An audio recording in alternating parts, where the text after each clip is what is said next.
Stay tuned for Campbell County's premier sports talk show. It's Jake Miller Sports Talk on WLEF. Stay tuned.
Stay tuned for Campbell County's premier sports talk show. It's Jake Miller Sports Talk on WLEF. Stay tuned.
Opinions, positions, or strategies expressed on this program do not necessarily reflect those of the staff, management, or advertisers of WLEF.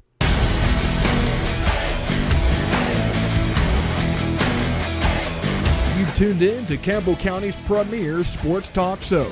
Jake Miller Sports Talk is on the air from now until 8 p.m. Call into the show by way of 423-562-1450. Jake Miller Sports Talk starts now on WLAF.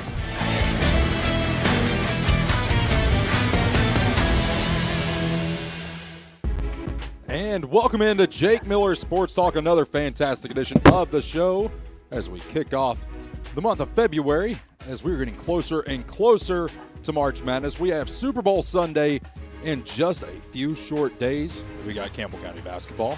We got Tennessee basketball. And Campbell County, I feel like they have not been to school since, like, basically Christmas at this point. Yeah, it's been forever. I'm ready for school to start back, Jake. They did go to school in the month of January, but we will be having an interesting pick by Slicks coming up in the final segment of the show. But, Daniel, of course, Tennessee takes on Kentucky this Saturday at 8:30. Mm-hmm. They have played each other a total of 243 times. Kentucky obviously holds a huge advantage in that, winning 66% of the games, but Tennessee is the one team that you can point to throughout the entire history of that program and say that is the one team that gives them fits every single time they play them. And especially as of late, because, you know, a lot of hype around Bruce Pearl and the stuff that he did at Tennessee. And, you know, no discredit to him because Bruce Pearl did a fantastic job. But Bruce Pearl did not own Kentucky. No. Rick Barnes, on the other hand, Has. For Rick the most Barnes part. has owned Kentucky. And even last year, he didn't beat them one time in the regular season. And then we get to the Sweet 16, and guess what? Take care of business. We played Barnes ball, and we made it happen. And here to tell us a little bit more about the history of Tennessee and Kentucky, we have WLAF's own Jim Freeman on the line. Jim, how are you, sir? Doing great, Jake, Daniel, Matthew. Hey, thanks for having me around tonight. Absolutely. And, you know, Daniel, we did a sports history lesson with Jim back in the fall when it pertained to the Tennessee-Florida game, and I don't think you can find a better source of knowledge about Tennessee athletics and its history other than Jim Freeman. And then Gus Manning is second, and then I might be fourth or fifth on the list. Listen, when you get to be as old as Jim Freeman is, you might know a little bit about ball. Oh, man. Well, hey, you know, just remember, guys, when you go to eat with me down at this restaurant, kids eat free, okay? Oh, man. So, Jim, of course, Tennessee taking on Kentucky this weekend. And, you know, this is a series ever since Rick Barnes has been here that he has pretty much had their number. But now it wasn't always like that because from 1945 to 1960, Tennessee only won one of those games. Of course, the first game being played in 1910, in which Kentucky won by a score of 20-5. Yeah, because I would have known that just right off the top of my head, Jake. But, Jim, tell us a little bit about this rivalry, what it means to you, and just some interesting facts about it. Well, it's just always been a fun rivalry for me, but now I don't know a lot about Tennessee sports. I know just a few things, and it generally happens that we're talking something I can maybe offer a thought or two. Ray Mears was my coach at Tennessee, and growing up as a youngster with Ray Mears as the coach at Knoxville, he's the guy that really got the Kentucky-Tennessee series a series. It was a rivalry. And Mears' time at Tennessee, he was 15-15 against Kentucky. And a lot of those wins were against Adolph Rupp. Now, Matthew has a couple of fun facts about Memorial Coliseum in the Vols and Rupp Arena in the Vols. He'll share with us here probably when you're through with me. But Mears had, it's been a few years ago, but Mears was the winningest coach against Kentucky, and may still be, with 15 wins in his career. Dale Brown may have broken that. I'd have to look and see because Dale coached for 100 years at LSU. But as a youngster, my grandmother in West Hills had a neighbor by the name of Johnny Maurer, and I was probably 8 or 9 years old. My dad took me over to meet Coach Maurer. He was retired at that point. But Johnny Maurer was a Miami, Ohio graduate, so we have some connection there. And he also was the head basketball coach at the University of Tennessee. Before that, he was the head basketball coach at the University of Kentucky. So Johnny Maurer was my nanny's neighbor, and that became, I guess, more special to me as I grew older. Being 8 or 9 years old, it didn't mean a whole lot at that time, but to have coached at both schools as a basketball coach probably wasn't that uncommon then, but you can imagine it would be very uncommon now for someone to coach at Kentucky and then be the head coach at Tennessee. I mean, that's almost like Lane Kiffin in a sense, you know, going from Ole Miss, now he's at LSU. I mean, he's got to complete the trifecta in the original SEC West. He has to go to Alabama after Kalen DeBoer eventually gets fired, right? Well, that's his next move. You know it is. Well, Ray Mears was a Miami of Ohio graduate, played at Miami. So Coach and I became friends over the years. And in fact, he was inducted into the Cradle of Coaches at Miami, which I had a big hand in making that happen. Of course, Coach had all the qualifications to get in. There was a while at Miami that it was only football coaches that were in the Cradle of Coaches, and then they opened that up sometime back for other coaches in other sports. But my favorite Tennessee-Kentucky story is from 1977. It was a Wednesday night. I think it was January the 12th. And the winter was much like this winter. We had maybe 3 days of school, I think, in January here in Campbell County because of the snow and ice. And I think this game was postponed. This may have been the game that was postponed because Interstate 75 was in such terrible shape. And again, this has been almost 50 years ago. Didn't have the technology we do now to work on the roads and such. And they postponed the Tennessee-Kentucky game. And this was back before every game was on TV, radio only, 2 officials to the game, no instant replay, no shot clock, no three-point shot, all those things. Tennessee plays Kentucky. This is the first meeting of Tennessee and Kentucky at Rupp Arena. And Tennessee fell behind, and Tennessee came back and won the game in overtime. And this was the Ernie and Bernie era. And there was another fellow on the Tennessee team, Mike Jackson. Mike probably would have been the star of any SEC team except Tennessee because he was there with Ernie and Bernie, but Mike was the third leading scorer. And Mike's probably, if he had a shortcoming, he was a poor free throw shooter. So this particular night, Grunfeld slips in and shoots free throws for Jackson. Again, 2 officials, no TV, no instant replay.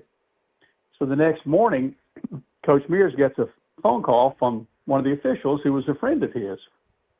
And he said, "Ray, you're making me look bad." The coach said, "What are you talking about?" He said, "The people in Lexington are complaining that Ernie Grunfeld shot free throws for Mike Jackson last night." And Ray said, "Well, that's your job. You're supposed to keep up with that, not me." I mean, he's not wrong. So, so that day at practice, Coach goes over to Ernie, and he says, "Ernie, it doesn't matter, but I have to ask, did you shoot free throws for Mike Jackson last night?" And Ernie said, yeah, I did." Coach said, "Well, that's all I wanted to know." And as Coach is walking away, Ernie says, "And Coach, that wasn't the first time either." Oh, my goodness.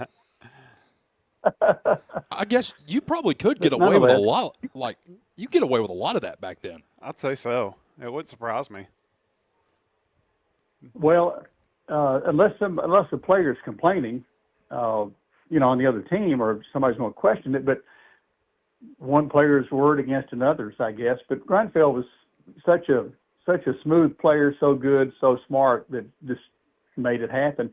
And it was so natural for him just to step over to the free throw line and go right on. But nonetheless, we'll have some fun Saturday night, looks like, and I appreciate you fellas letting me be on there for a second with you. And Matthew has some fun Kentucky-Tennessee facts there concerning Tennessee and Kentucky at each arena, the old Memorial Coliseum and Rupp Arena. What you got for us, Matthew? Well, The the WLEF newsroom did some research today, and about the Vols UK series. The Vols were the last SEC team to defeat Kentucky at Memorial Coliseum, 90-88, in an overtime game that was on Saturday, February 7th, 1976. And the next year, Vols were the first SEC team to defeat Kentucky at Rupp Arena. That was 71-67, also in overtime. That was on Wednesday, January the 12th of 77. So Tennessee, last people to defeat Kentucky in their old house, first to take them down in their new house. And this was all, like as Jim was saying, during the Ray Mears era with Ernie and Bernie, the Ernie and Bernie. So last to beat them in their old house, first to beat them in their new place. That's pretty cool. Nice. My Uncle Mike has an interesting story about Bernard King. So, and a footnote to that, excuse me, go ahead. Oh, no, I was just saying that my Uncle Mike Reynolds over at Jellicoe, he's got an interesting story about Bernard King. So Mike is sitting in the Ray Mears room, as we call it now. It's where a lot of the big donors go, or like season ticket holders, to go get a pregame meal. They get to have one of the coaches speak to them and whatnot. Well, Mike's sitting there eating, and all of a sudden this dude comes up, puts his hand on the table, and he sees a ring. And Mike looks up, and it's Bernard King. And Bernard goes, "Is this seat taken?" He's like, "Man, it's open to you. If you want to sit down, you can go ahead and sit down." But now, that is this is one of those rivalries, Jim, too. Jim's still on the line. I think so. Yes. So, Jim, one of the things, too, that I wish I could have experienced growing up, and we'll never get this opportunity because this building doesn't exist anymore, but the Stokely Athletic Center, that place had to have been a madhouse to watch this rivalry be played in. Do you have any fond memories of the Tennessee-Kentucky rivalry at the old Stokely Arena or Coliseum? Well, I do. One of my fun stories is about Dennis Teague. I'm not sure if you know Dennis Teague. Dennis is a retired school teacher. He's from in the Duff area, White Oak, up through there. Best science teacher I ever had. Okay, well, Dennis was a big Tennessee fan, but he would work it to where he could get tickets to the Tennessee-Kentucky game. And this was at Stokely, and generally most schools will have tickets for every player's family, the visiting team. Leave two tickets for the family members that will call. And Dennis was looking at the Kentucky roster, and there was a kid on Kentucky's team from like California. And Dennis is like, this kid's parents aren't going to be at the game. So Dennis gets to the arena when Kentucky has come in to do its shoot around earlier in the day. It's a Saturday night game. And he yells at this kid as he's getting off the bus, and he said, hey, he said, I'm Dennis Teague. He said, I'm from over here in Hopkinsville. He said, and we're down here to watch the game tonight and don't have any tickets. Is there any way you can get me some tickets? And he said, well, my parents won't be here tonight. He said, you can have my 2 tickets. Oh, my goodness, that's awesome. Dennis goes to will call, gets his 2 tickets. Well, they seat Dennis above the runway at the end of the floor where the players in Kentucky's in, where Kentucky will go to the locker room. And so it's halftime. Tennessee's got the place rocking and is ahead, and teams are heading to the locker room, and Dennis is hanging over the rail there shouting at Melvin Turpin something and just screaming and going on wearing his orange. And he says that kid from California looks up and sees him and is like, oh, what have I done? Oh, my goodness. Melvin Turpin, another great NBA player. My goodness. Oh, yeah. A lot of good NBA players Stokely come through Center, Kentucky. I guess, it took a while for Stokely Center to really become, I guess, a popular place to be. The Ernie and Bernie show really got that going. Tennessee won the SEC in 1967, and things started to kind of percolate, I guess, at Stokely Center in those days. My first game was the LSU game of the 1967 season, and they won the SEC that year, and the place was nowhere near being full, but pretty good crowd there. But yeah, some good memories from Stokely Center, and of course John Ward would broadcast from, we call the crow's nest. He was up in the rafters. He was way up high. You could barely see him from the seats, and that was a uniqueness for the arena. And of course the visiting radio would also be up there with Ward in that area on the catwalk to broadcast their version of the game. My, how times have changed. We got now Mike Keith on the floor. Previously, Bob Kessling, like you're right there at center court. Well, Ward, when they designed the new arena, and I don't know what it looks like now, but he was at the top of the first level of seats to broadcast. He wasn't on the floor. Oh, wow. And broadcasting a basketball game, in particular a college basketball game, it's almost like calling a horse race. You're right up next to the rail, and it's so fast.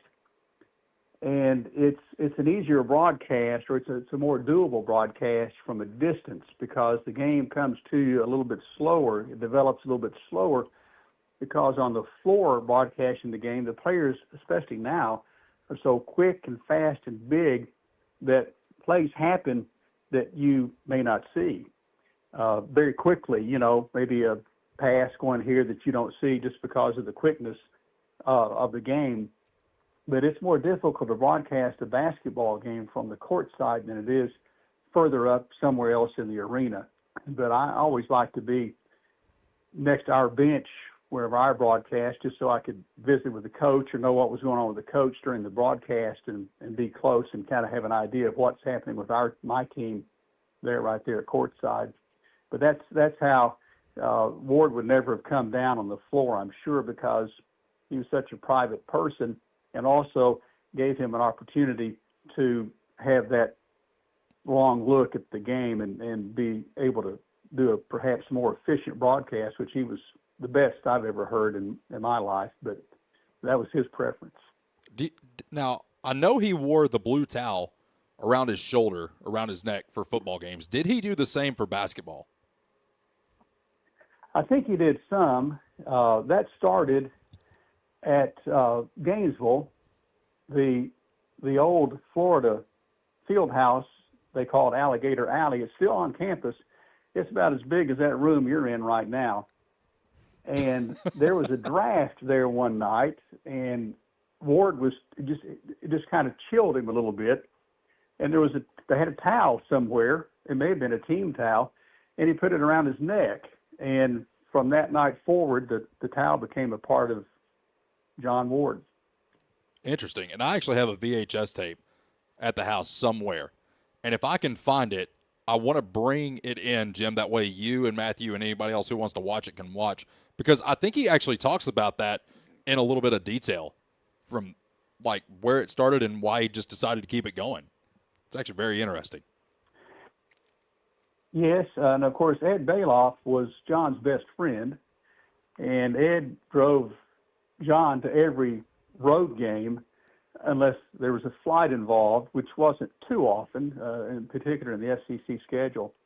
But they had some great times, and John shared a few DVDs with me of some of their trips, and Bailiff was just classic, but they had a great time together, and of course Ed would be at all the home games too. Nice. And not a lot of people realize, I guess, the impact Ed Bailiff had on Tennessee basketball. Go ahead, excuse me. And he was around for a while, I know. Like, you hear that name mentioned quite a bit by people that were around the program. You hear his name come up quite a bit for people that were around during that time. Well, Ed and Ray Mears were very close, and Ed supported Ray just wholeheartedly, and obviously Ed was very close to the program. Ed was very, very instrumental in the recruitment of Ernie Grunfeld and Bernard King. Mm-hmm. Because they were up in New York. One grew up on one side of New York, one grew up on the other side. Right, and Grunfeld is, of course, Jewish, which was right there could relate with Bailiff. Man. But an idea about how good Ernie Grunfeld was. Grunfeld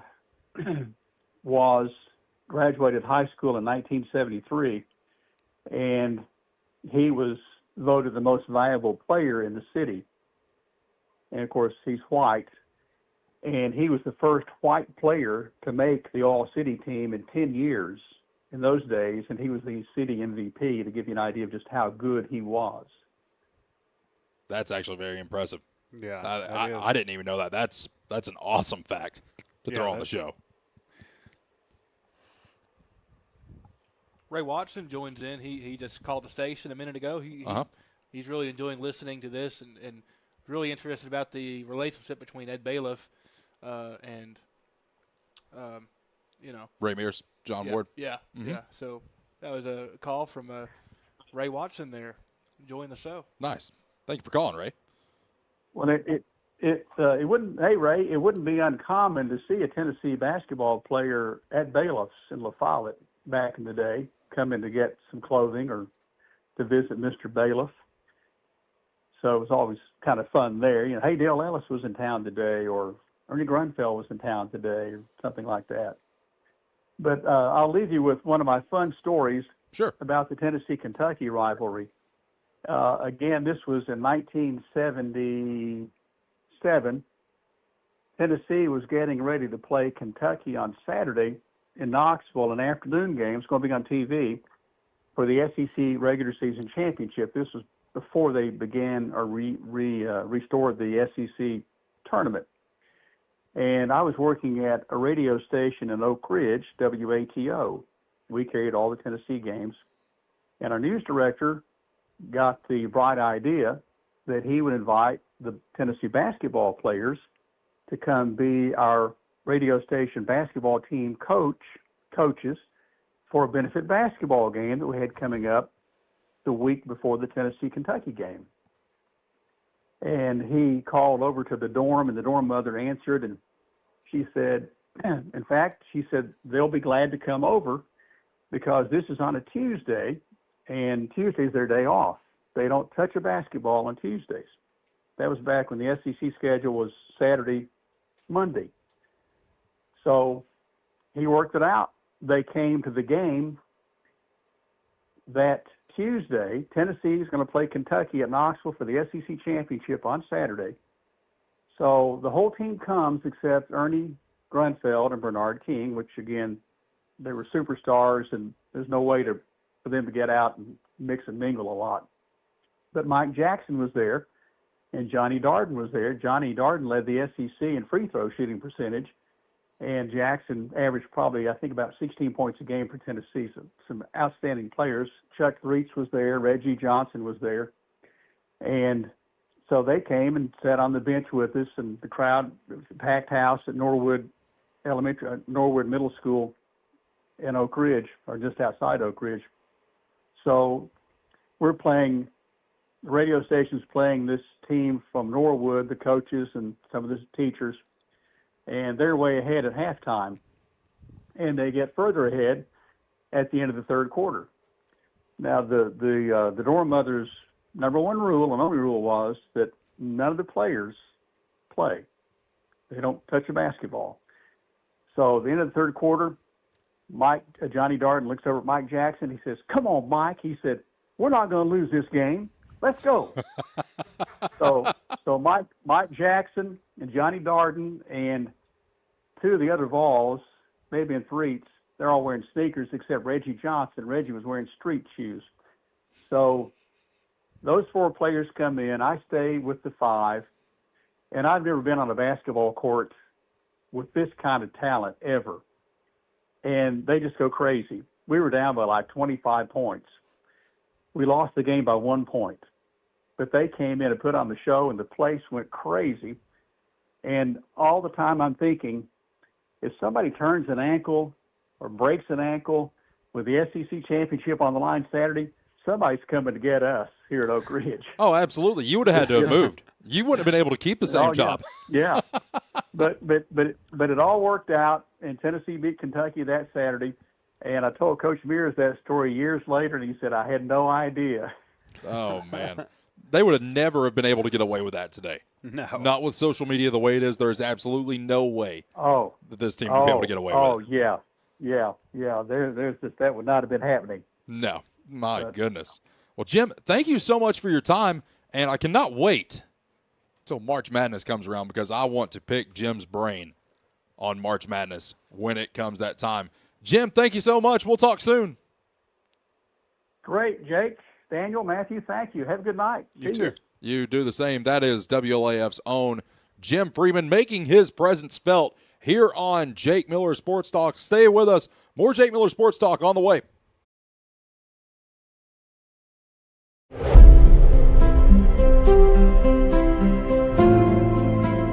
At Alco Builders and Realty, we have agents that know the area, that are experts in the local market. It's very important in real estate to have someone on your team that understands the market. Give us a call. We'd love to hear from you.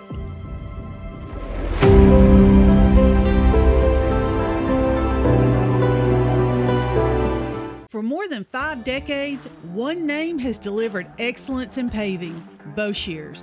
Boshears Paving. From the perfect finish of your home driveway to commercial parking lots to roads for a new subdivision, Boshears Paving handles all types of paving projects. Boshears Paving protects your investment, enhances curb appeal with expert seal coating and precise professional striping. Unmatched quality, reliability, and service you can trust. No matter your paving needs, Boshears Paving is your solution. Call them today, 423-562-2162.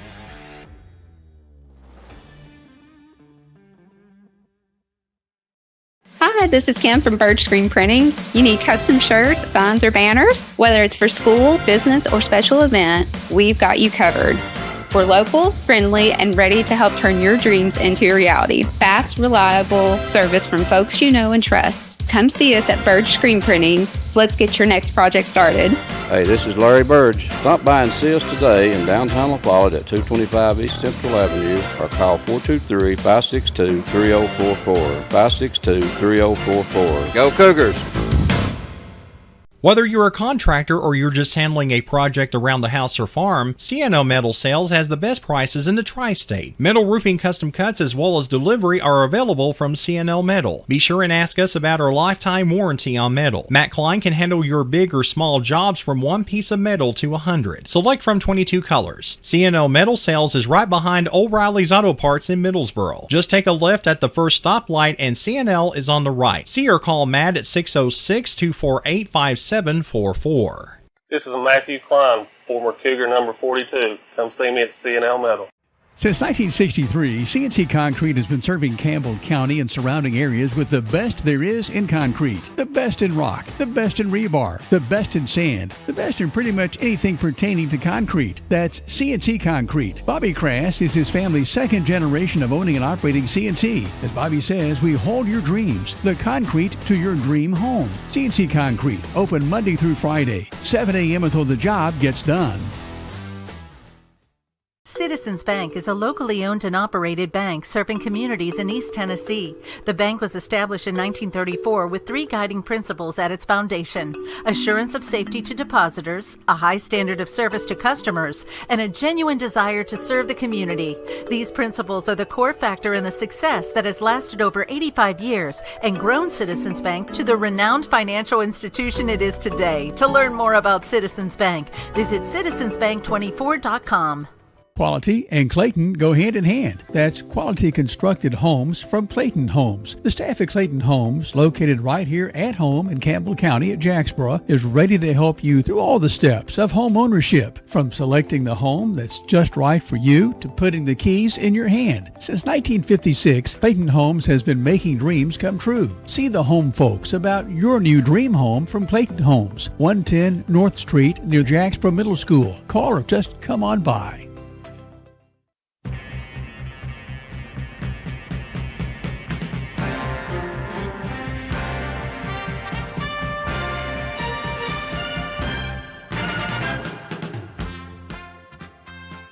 And we're back here on the program. Jake Miller, Daniel Collins, Matthew Moore. 6:32 Eastern Standard Time here in beautiful La Follette, Tennessee. I love my hometown. I really do. We have the best pizza in the world that we can get right here in our hometown. Hooking us up tonight, gave us a pepperoni pizza. And Matthew, you had some of that good lasagna. I tell you what, that lasagna looked phenomenal. It's pronounced lasagna. Lasagna? Yes. We're not even going to get into what we could call other things on this show. But Charlie's Pizza, check them out in Jacksboro, 423-562-0116. I have that number memorized. I didn't even have to Google it. That takes skill. It does take skill. But I know at one point I had LPub's number memorized, but that's been years ago. Charlie's Pizza in Jacksboro. Give them a call. Go get you something good to eat. Now, Daniel, we talked a little bit with Jim about the history of this game. And you know, one of the things that, you know, we pointed out was Rick Barnes really has the stronghold on Kentucky. And he has got 11 wins over Kentucky just at Tennessee.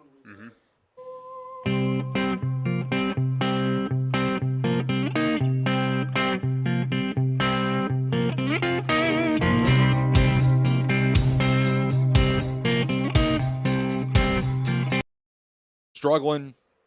And really, they shouldn't have beat Tennessee because they were struggling coming into that game as well. There's already rumblings from Kentucky fans that are not happy with Mark Pope.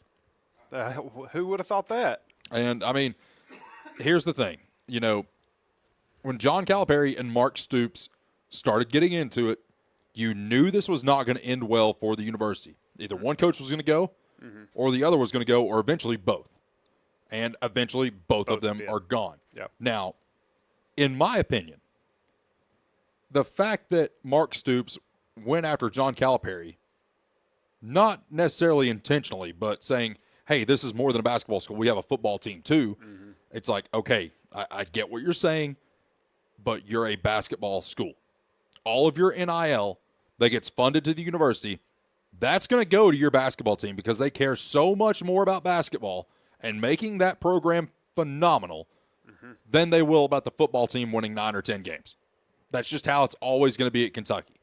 Now, we could have said the same about Indiana, but Indiana made the perfect hire at the perfect time.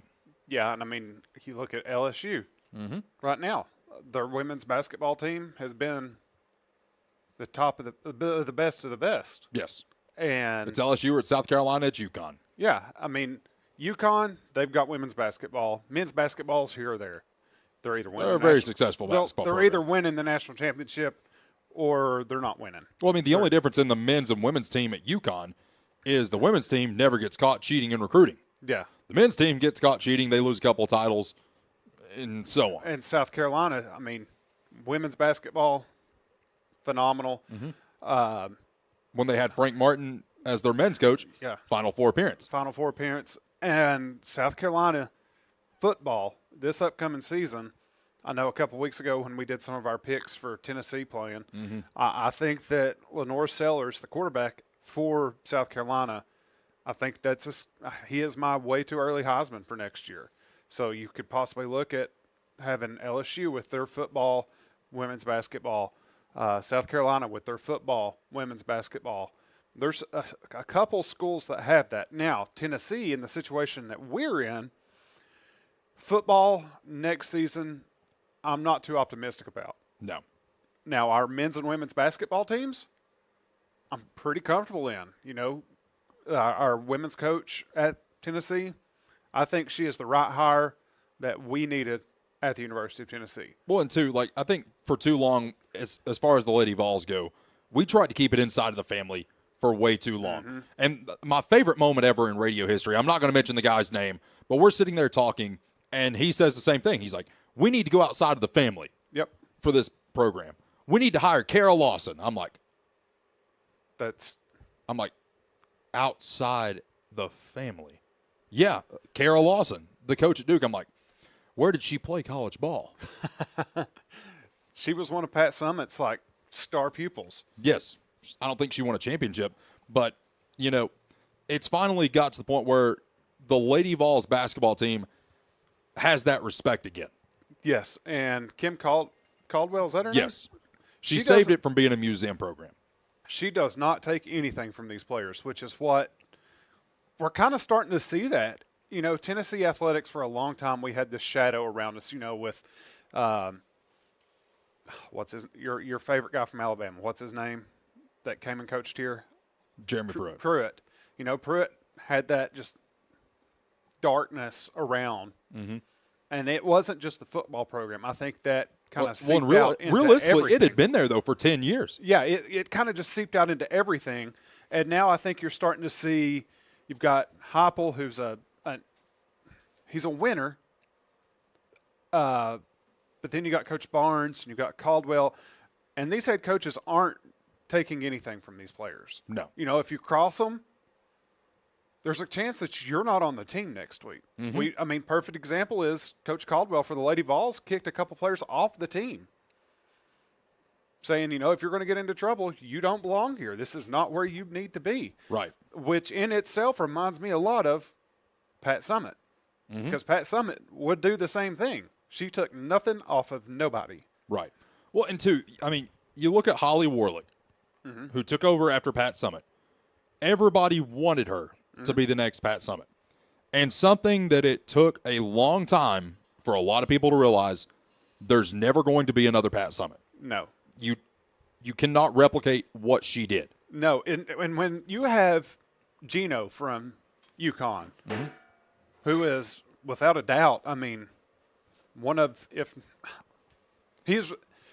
he is right there behind Pat Summitt as far as who women's collegiate basketball is. And that is the one person on this earth, maybe her ex-husband, that Pat Summitt could not stand. Yes. There was a genuine dislike for Gino. There was a genuine dislike, but there was a respect between them. I don't even think there was that because of the Maya Moore scandal. The Maya Moore scandal, yes, but, as you hear Gino talking about Pat now, you can kind of see the respect that he has for what she did.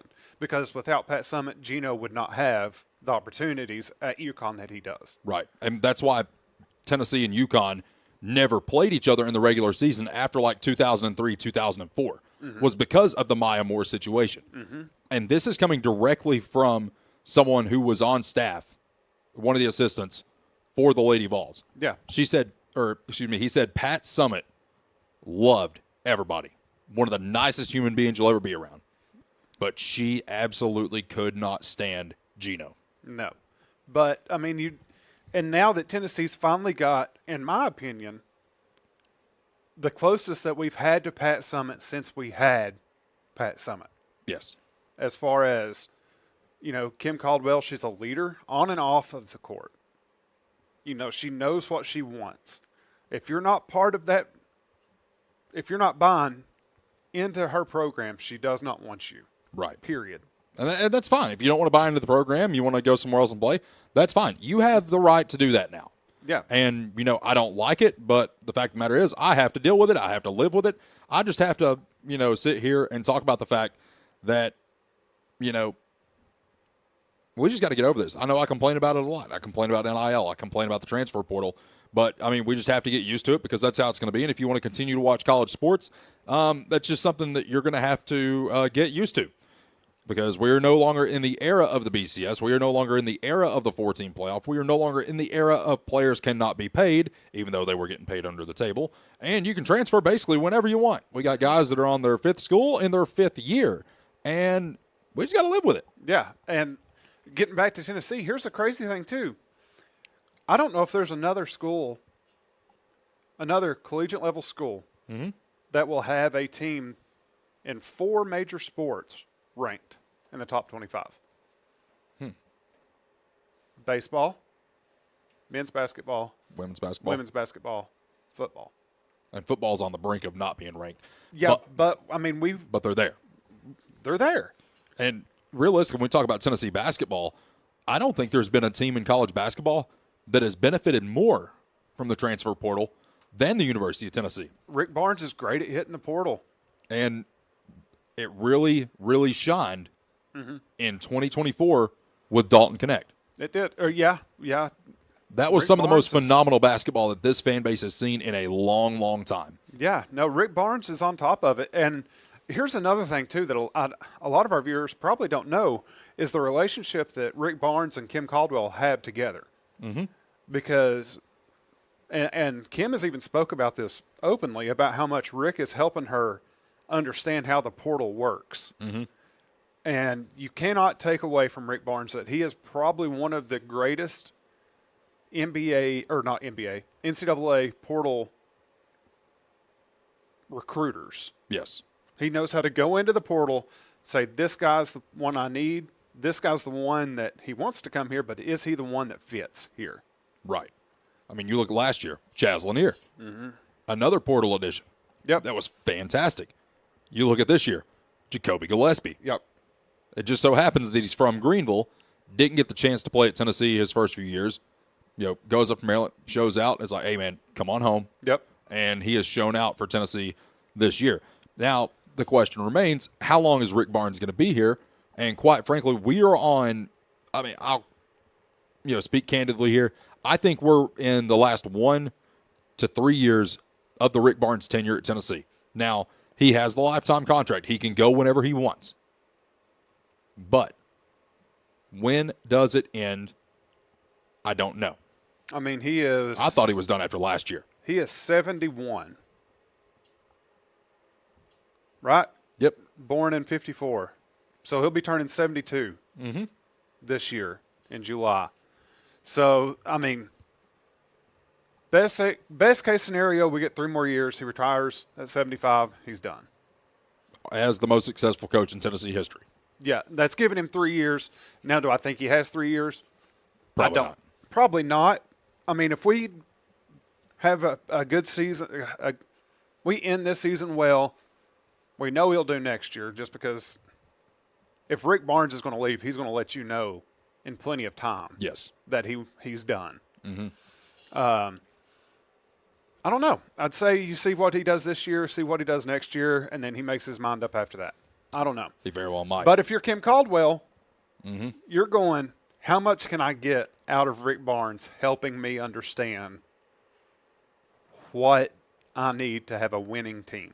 Right. Because like I've said, Kim Caldwell has spoken openly about it. Rick Barnes has helped her get recruiting, figure it out, because she hadn't come from a team like Tennessee. She hadn't come from a college like Tennessee. Right. She was at Marshall before here, and I mean, she was she's still young. She's still young. I mean, she's my age. Yeah, I'm pretty sure. You're talking about somebody. I mean, Pat Summitt was in her 20s when she took over the Tennessee program. Coached and that was by accident. Yeah, and coached it until she passed. Right. If you get Caldwell here for 40 years, good grief. You know, it's a possibility, especially in women's collegiate sports. As long as she doesn't wear those crazy outfits like Kim Mulkey wears. Oh, my goodness. That woman. Matthew, have you ever seen any of the outfits that Kim Mulkey wears?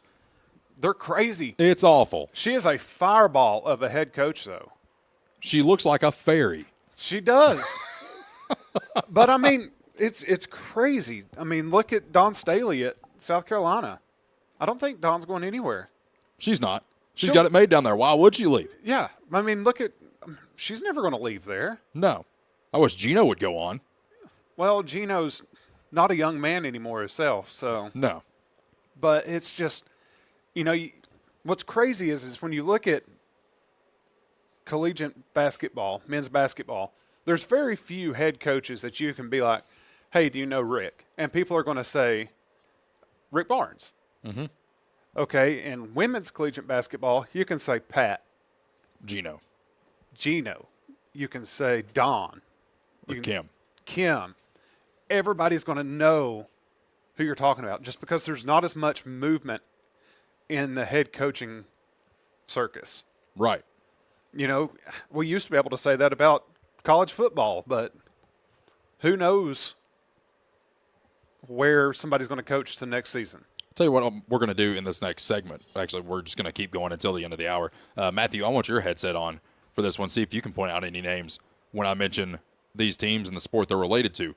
Because every team has a player or a coach that you hear the name of a team and you immediately think of that person. So I'm going to give you a team, and I want you all to name, if you can, a player or a coach that you just embody, like you think that embodies that team. Okay. Like when you think of the, Chicago Bulls, who do you think of? Michael Jordan. You think of Michael Jordan. Okay. You think of the Lakers. This is where it gets tricky Kobe because Bryant. For our age, yes. Kobe Bryant, Kareem Abdul-Jabbar, Magic Johnson, Derek Fisher, Robert Horry, Shaq. Kurt Rambis. I mean, you can go on about the Lakers. See, and the thing is, my only thing that I associate Kurt Rambis with the Lakers, now granted, he was a good player. Yeah. The thing I associate with him the most is two Boston Celtics players in the NBA Finals. He's going up for a layup, and he just gets waylaid. Just gets annihilated. And then he tries to fight back, and they just push him into the crowd. Yeah. All right, next team. Let's hear it. Next team, Campbell County football. Price Twins. Okay, you're going Price Twins, Chris Johnson. I was going to say probably Chris Johnson. Yeah, Chris Johnson, Dwayne Wells. Troy Arnold. The Wells brothers. Yeah, the Wells twins. Yeah, there's a few of them. If you're wanting to go recent. C.J. Allen. Yeah. Because C.J. was a heck of a player. C.J. Allen, Hunter White. There's a bunch of them. Ethan Jeffers, yeah. Joseph Elkins. Yep. Guys can play. Now, you start talking at the collegiate level. You think of Tennessee football, what's the first name that comes to mind? Peyton Manning. Ditto. You know what mine is? What? Philip Fulmer. I can get that. Even though I can, honestly, the more time has gone along, the less favorable my opinion is of him. I still think of Philip Fulmer. Yeah, I mean, I get that. I mean, we had a cup, like a Fulmer Cup named after him. Yeah. And we're not going to tell you what it is. Look it up for yourself, because I'm not getting into that on air, because I'm not trying to have anything bad come down upon this show. No. Matthew, I will tell you about it during the break. It's actually quite hilarious. But you start thinking about stuff like that, and you start thinking of moments related to these teams as well. When I think of Campbell County basketball, one of the first things that comes to mind is actually Campbell County versus Carnes in the 80s, in which they had a brawl. I actually spoke to somebody this past week, and if we're lucky enough, we're going to have him on the show in about 2 weeks. We're going to get that scheduled out. But I called him, talked to him a little bit, and he's like, I forgot that we even won the game. He actually made the last shot that put Campbell County ahead of Carnes. That's funny. In that game. So that's something that we're going to be doing going forward, is we're going to find historical moments with Campbell County basketball. And when it gets close to football time, we're going to be doing Campbell County football historical moments. Moments that you remember. If you have one, feel free to call in 423-562-1450. And if you want to leave a comment in the Facebook section, feel free to do that as well. Matthew's going to be monitoring those. And then what we'll do going forward is we'll just sit here and we'll talk about it. Yeah. No, I mean, what's going to be awesome is if we have video footage of all these. And Matthew, you can dig deep into the WLAF library. We have a room here at the radio station full of VHS tapes from old Campbell County games. So. Do you know how much fun I could have just coming in here on like a Sunday, like after church? Yeah. I'm going to be honest with you. The Campbell County stuff will be all you all. Because in 2005, when I went southbound, I totally forgot everything, and I know Anderson County stuff. I was going to say, you went to Campbell County South? I mean, I went to the team that's won I don't know how many district championships in a row. Yeah, the Campbell County South campus. I prefer Matthew's over here doing giving horns down. But no, I mean, of course I kept up with the Campbell County team that was like in my graduating class and under. Yes. Right. 2009 is when I graduated high school. So of course from like 2009 to 2018, I was completely out of the loop. Couldn't tell you the first person that played at Campbell County, basketball or football, had no clue. No clue. Then 2018, start getting situated back into Campbell County and start following Campbell County football pretty close. And, I've enjoyed it, getting back in and seeing who up here is the best of the best. It's been interesting. We've actually got some comments on my... We can't. Not yet. Oh, we're going to tease it because everyone needs to call in for this one. Okay. So this week's pick by Slicks, the over-under is set at 3.5 days in which Campbell County students will go to school. Feel free to leave it in the comments. Will they go 4 or 5 days? Or will they go 1, 2, or 3 days? You say 4 or 5, say over. If it's 3 or less, say under. That is your Slicks pick of the week. Yes, I've got 2.5. You got 2.5? Yeah, I'm taking the push. So, in other words, when we say half, okay, that's usually the divider. It's like, okay, it's either going to be under this or over this because you can't have a half when it comes to total points. In this case, you can have a half. Yep. If there's a 2-hour delay, that counts as a half, and it will be a push, as they call it in that world. Yes, I'm going with the 2.5 for the push. I cannot wait. I cannot wait to get some more comments on this. We're going to hit a quick timeout. Stay tuned. At the top of the hour, we will be bringing you the water cooler. And I honestly have something, Daniel, that I want to share with people that Matthew worked very, very hard on. I got the hiccups. But Matthew worked very, very hard on this.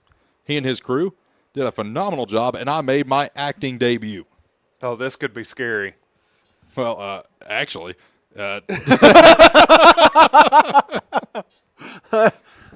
also doesn't help that I've been watching Dexter for the past month. I love Dexter. Such a fun show. It is. Actually, it's not a fun show. If you are not 18, please don't watch it. You don't need to. No. You don't need to see that. 18 and under, don't watch it. No, it's very. But if you're 18 or over, it's a great show. It's a great show. Great show. Stay with us.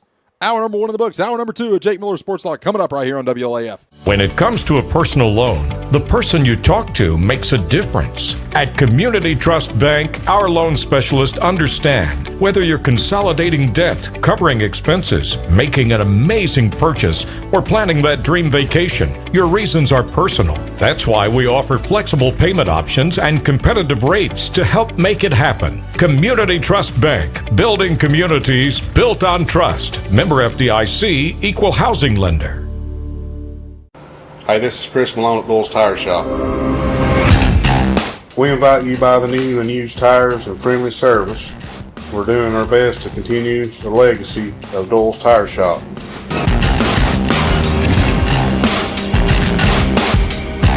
Come see us on the 4-lane next to Eagle Tire Pro, right between La Follette and Jacksboro. Doyle's Tire Shop. The tradition continues.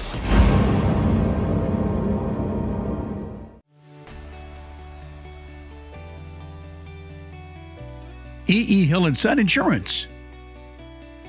You know, the insurance agency started out as Hill Insurance, and it was started by my grandfather in 1925. Celebrating 100 years in 2025. I went into the insurance business with my dad and my Uncle David in '74 after I got out of UT. Then I bought the agency from my dad in '77. It started as father and son. Most people think that E.E. Hill & Son is my dad and me, and it's not. It was my granddad and my dad. And 100 years later, our agency's been blessed to be in a community that has embraced our agency, and we have had some of the most amazing employees. Go Cougars!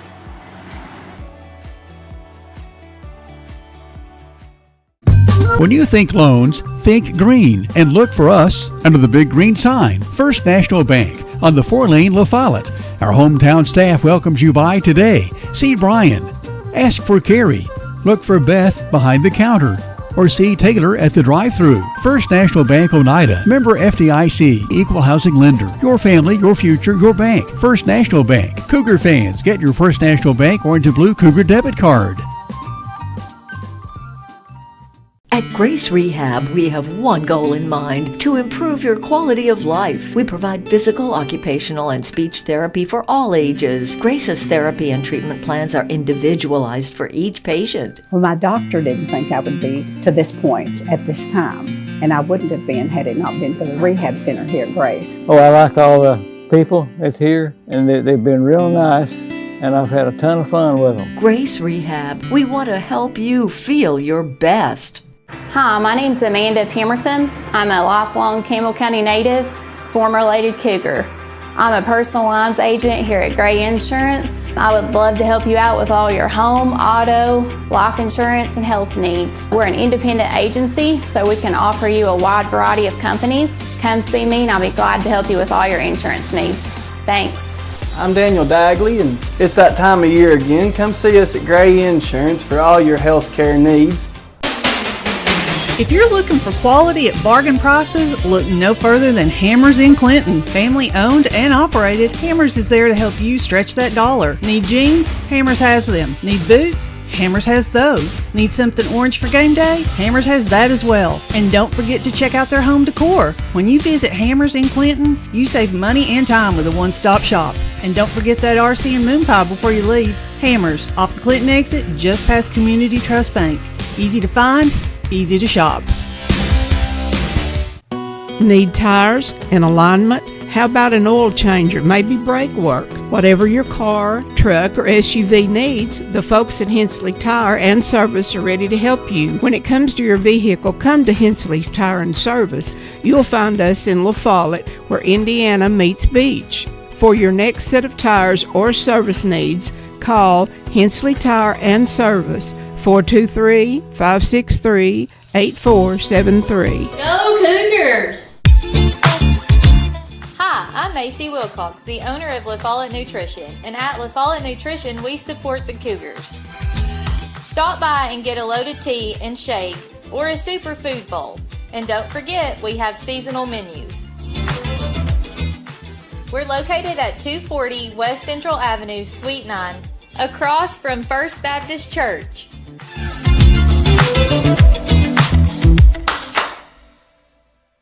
I'm Bailey Ball. Come see my dad, Billy, at La Follette Mine Supply. Hey, he's my dad too. Come see our dad for septic tanks, PVC pipe, septic chambers, and rebar.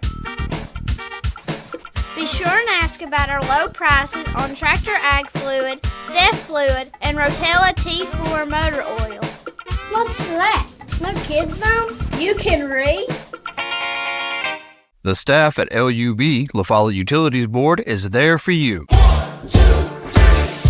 You may be needing new service at your future home. LUB crews bring the experience, know-how, and equipment to put you in service. And when troubles arise, LUB crews are there, no matter the hour or the day, to restore your service. Connect to LUB.org or call 423-562-3316 for assistance on new service, existing service, or to report an outage. Count on LUB to be there.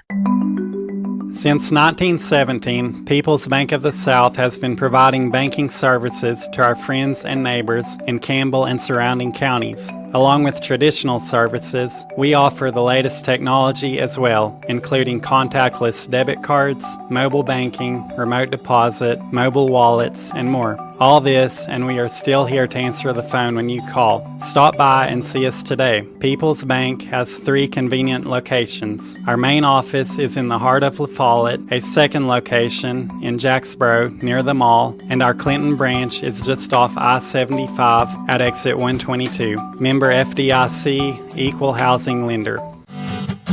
BP is here for you. Rice Oil features BP at Big O's Valley and at Cumberland Crossing BP. BP provides the energy that keeps Campbell County and America moving. Amoco is here for you. Amoco brings you the quality fuel that Americans have been trusting for more than 100 years. Find Amoco at West End Amoco. Save 15 cents a gallon on BP and Amoco every time you use your BP card. Apply today. BP, Amoco, from Rice Oil, La Follette. This is TCAT Jacksboro President Dr. Debbie Petrie. Our new campus is being constructed, and this is Building A on the right as you enter campus.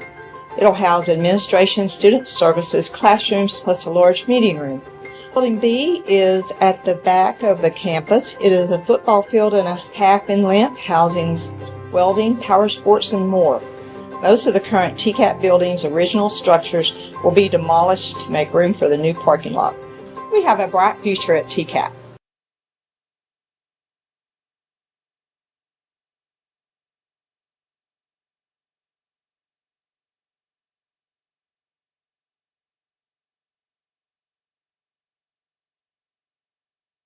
Sports radio and TV talk show is on the air.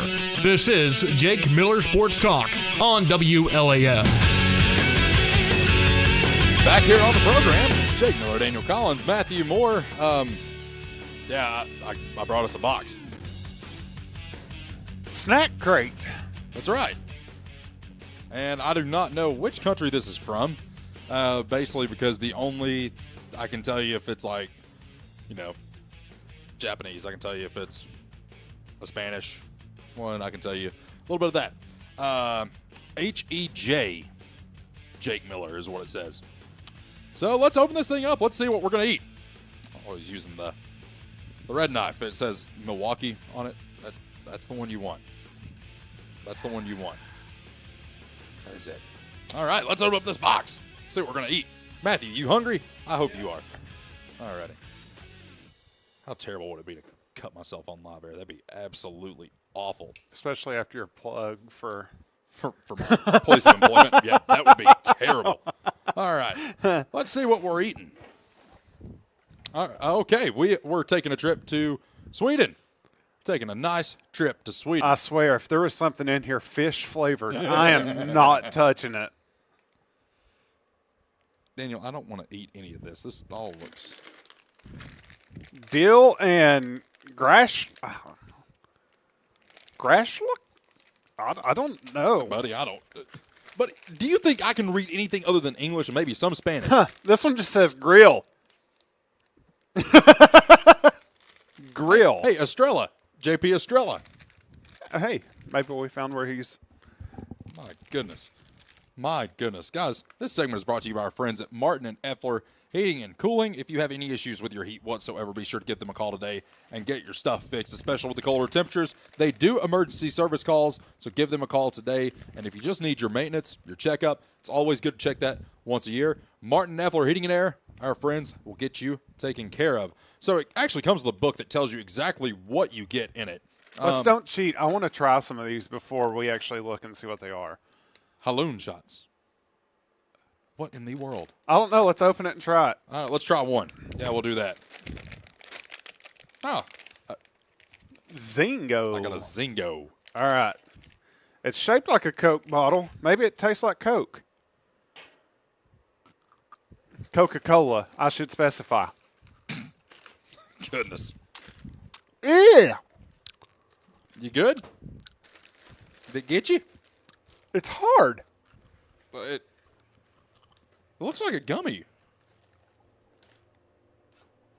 Buddy, don't break your tooth. Mm-mm. Mm-mm. Matthew, get a shot of his face. Mm-mm. No. There's your new profile picture, Daniel.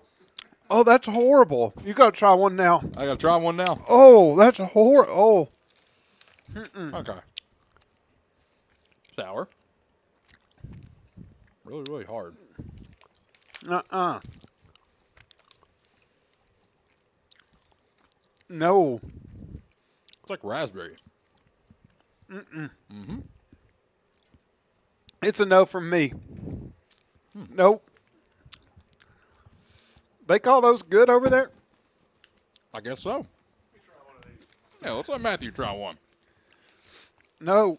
I got to get Diet Coke to rinse that out of my mouth. I want another one. Yeah. Those are cavity finders. Mm-mm. We have a good dentist to sponsor, Matthew. That could be arranged. It's a no from me. It's a hard pass. Mm-mm-mm. You going to open up your Zingo? I'm curious to what this is. Is it an energy drink? Naturlig Smack Akfarg. I don't know. Well, hold on. Let's This might be a candy you just suck on. I like them. I think I know, like no.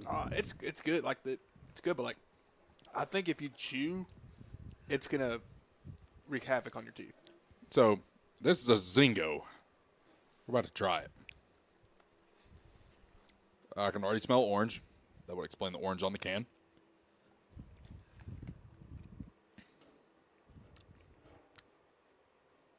Try that.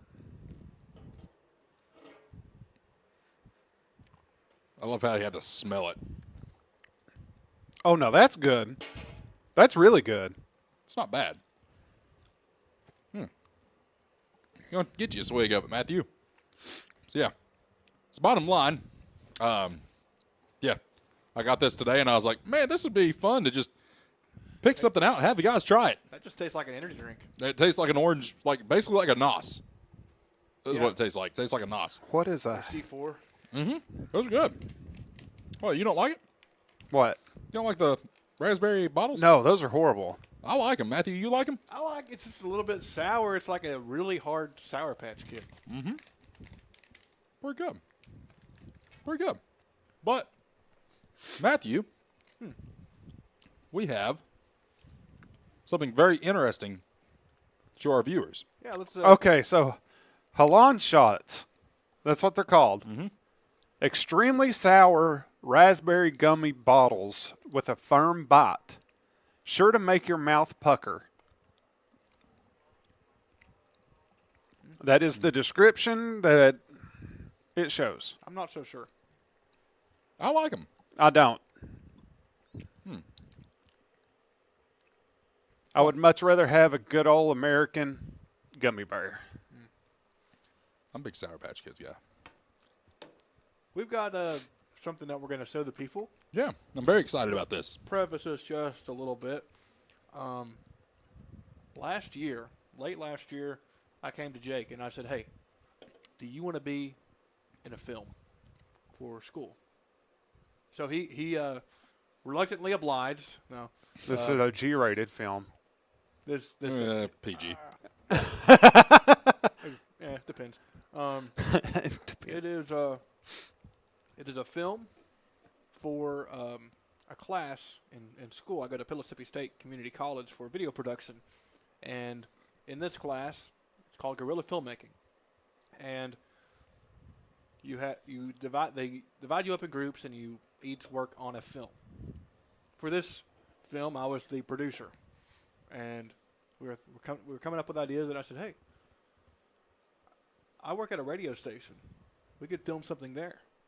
And so we talked about it and talked about some ideas, and eventually wrote this film that we're about to show you on screen.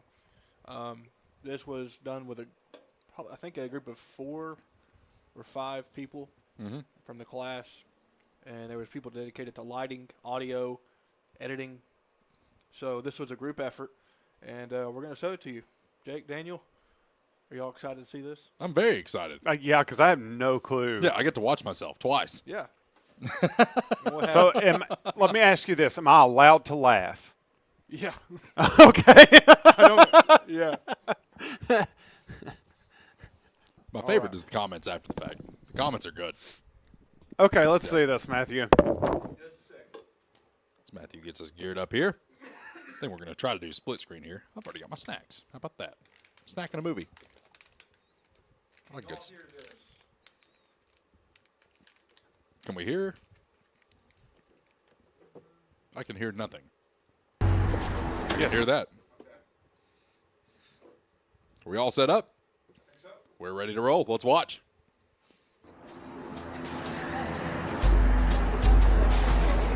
And there's Matthew.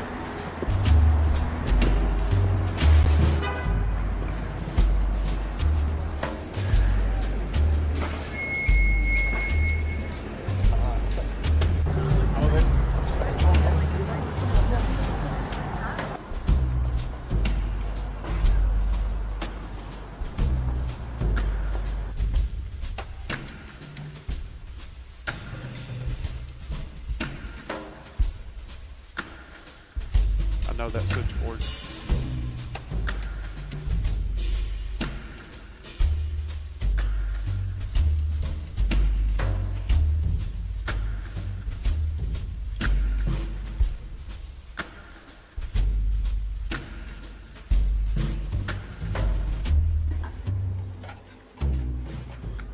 Ladies and gentlemen, thank you for tuning in on this lovely evening. I'm your host, Steven. If you're looking for something to help put your mind at ease and give you a calm atmosphere, then you have come to the right place.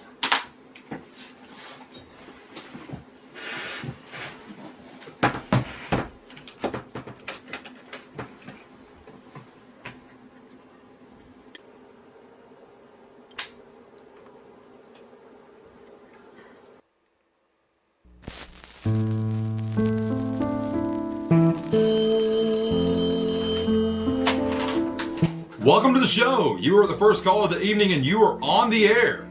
Hi, my name is Davis and I'm a huge fan of your show. I've wanted to call in for so long, but I've been nervous about doing so. Thank you for calling in, Davis. What about the show makes you such a huge fan? I love listening to jazz at home in the evening so I can get into a calm enough mindset for bed. I was recommended your show by a friend and I fell in love with your voice and the way that you present the show. Thank you for the kind words, my friend. While we're here talking, do you have any song requests that you'd like to present? I did. I want to recommend Blue Monk by Art Blakey. I will see if we've got it here in the studio. It was lovely meeting you. What is it this time? Why can't anything in this studio work consistently?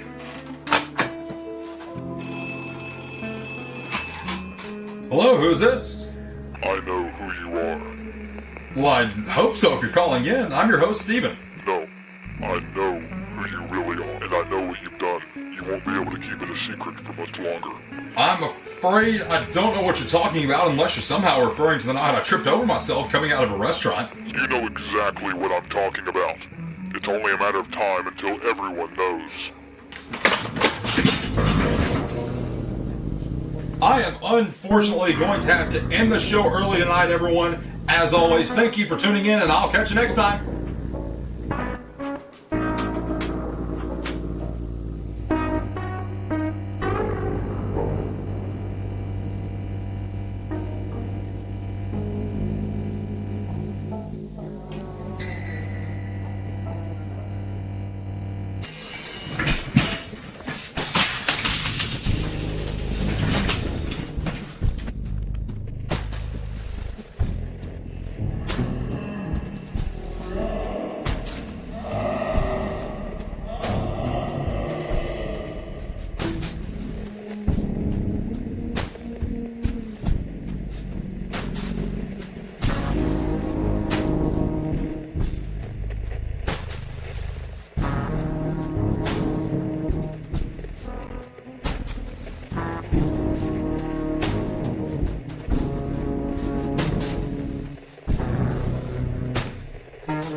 You should have known that your actions do in fact have consequences, young man.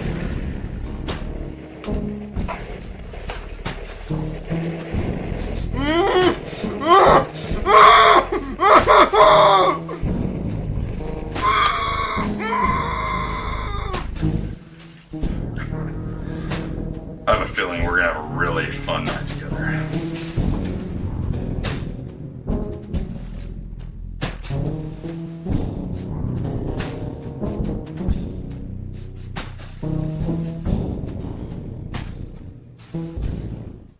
And thanks for calling in. This is your host, Steven. What'd you think? It was cool. I enjoyed that a lot, actually.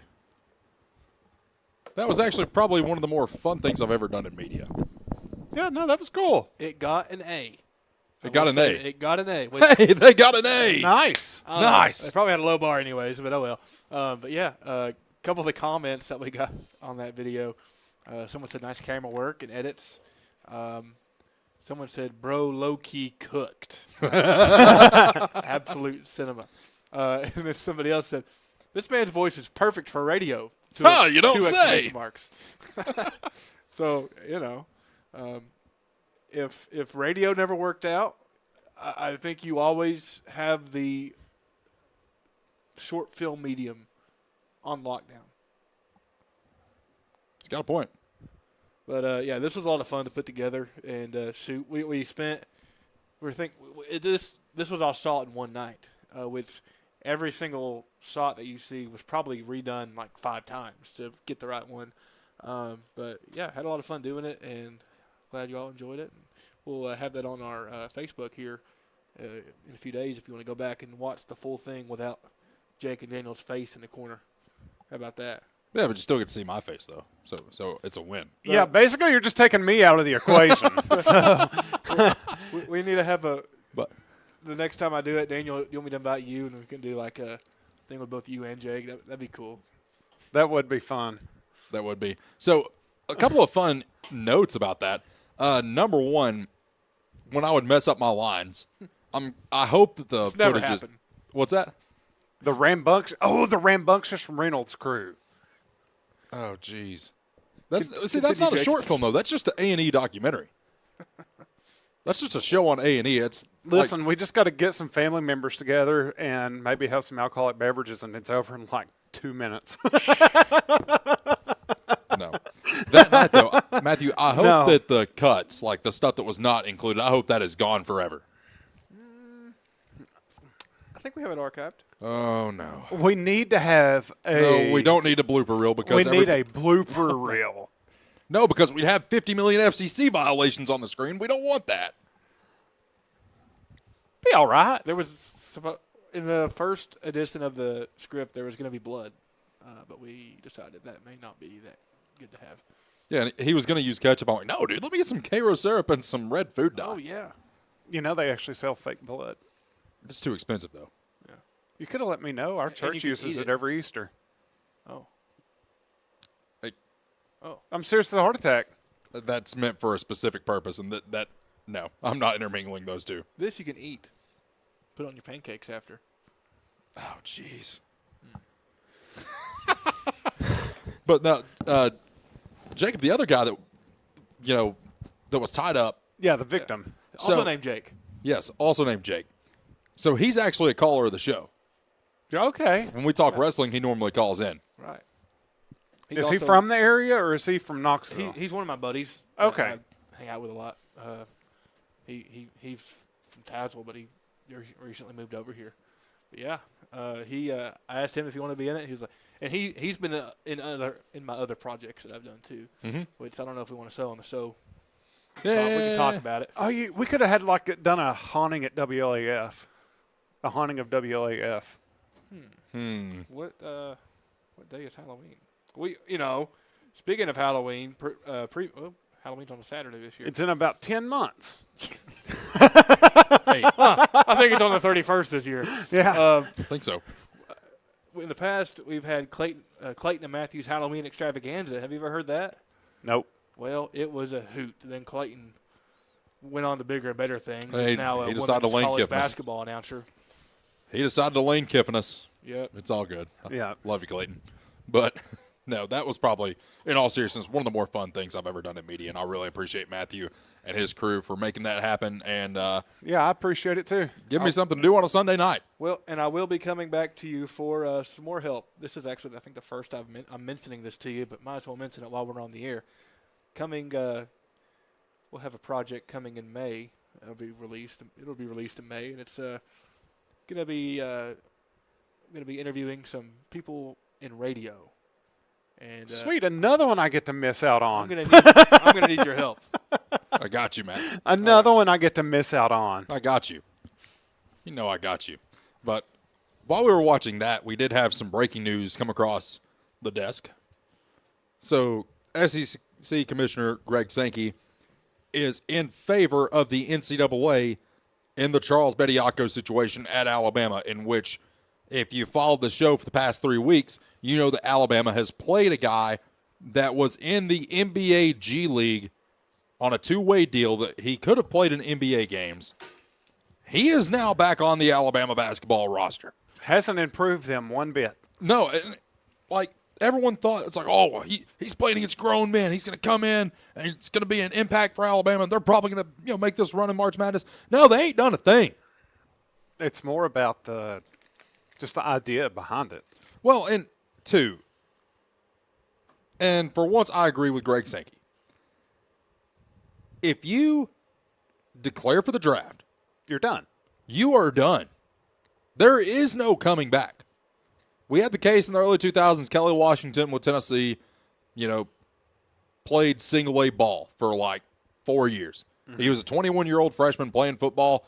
Yes, he was a grown man amongst boys out there, but you could do that. I'm pretty sure you can actually still do that if you so please.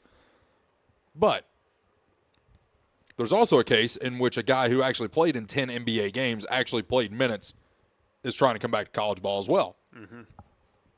We also had the situation with Joey Aguilar. And Diego Fabio.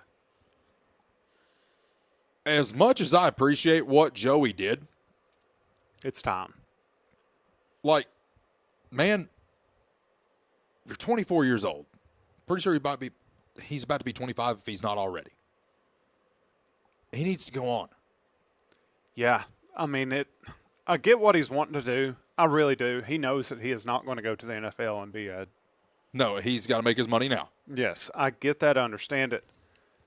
I don't like how it's been worded, how they are basically suing the NCAA or... Mm-hmm. You're suing for a year of eligibility. That's it. Mm-hmm. And at this point, fan bases are going to they're either going to be 100% for you or they're going to be 100% against you. Right. And I love Joey Aguilar. I think I think he's a great guy. I do too. But I think it's getting to the point to where Tennessee fans, we've kind of already moved on. Yeah, we were already expecting to move on. Yeah, we've already accepted that we were moving on to Faison or this kid that transferred in or George. Well, the transfer is not going to play, period. Yeah, but it's going to be George McIntyre as your starting quarterback most likely. Yeah, unless Faison comes in and just has and is just he's it. Yeah. But if you're Joey Aguilar, one of the things that I would be thinking about if I'm trying to come back, number one, you were already late getting here last year. Mm-hmm. Wasn't your fault, but you got here late. You won the starting job over Jake Merklinger, George McIntyre, and we went 8-4, eventually 8-5. You're going to be late to the party again this year after we've already given starting reps to somebody who isn't going to transfer out. He knows he's the guy. He's not asking for any more money. How awkward is that going to be? Or does he transfer? If he gets granted the stay, he could transfer. He could. That's a actual thing. I'm going to step off camera real quick. Do your thing. But one of the things, too, that we have to talk about with this, and, that's your breaking news brought to you by our friends at Blue Detailing. If you need your car detailed, whether you just need it cleaned out, need a full deep clean, want to make it shine, go see our friends at Blue Detailing. Check them out on Facebook. Love those guys, Felicia, Travis. They all do a fantastic job. So go support them in every way that you can. Now, like Daniel was saying, Joey Aguilar, he could get eligibility and transfer again. Now, with that, if you're another team, do you want to be put in the same situation as Tennessee was last year, in which you bring this guy in late, and it's like, okay, no, he's missed the party. He wasn't at the orange and white game. He wasn't the orange and blue game, but he's going to be our starter. How would you feel?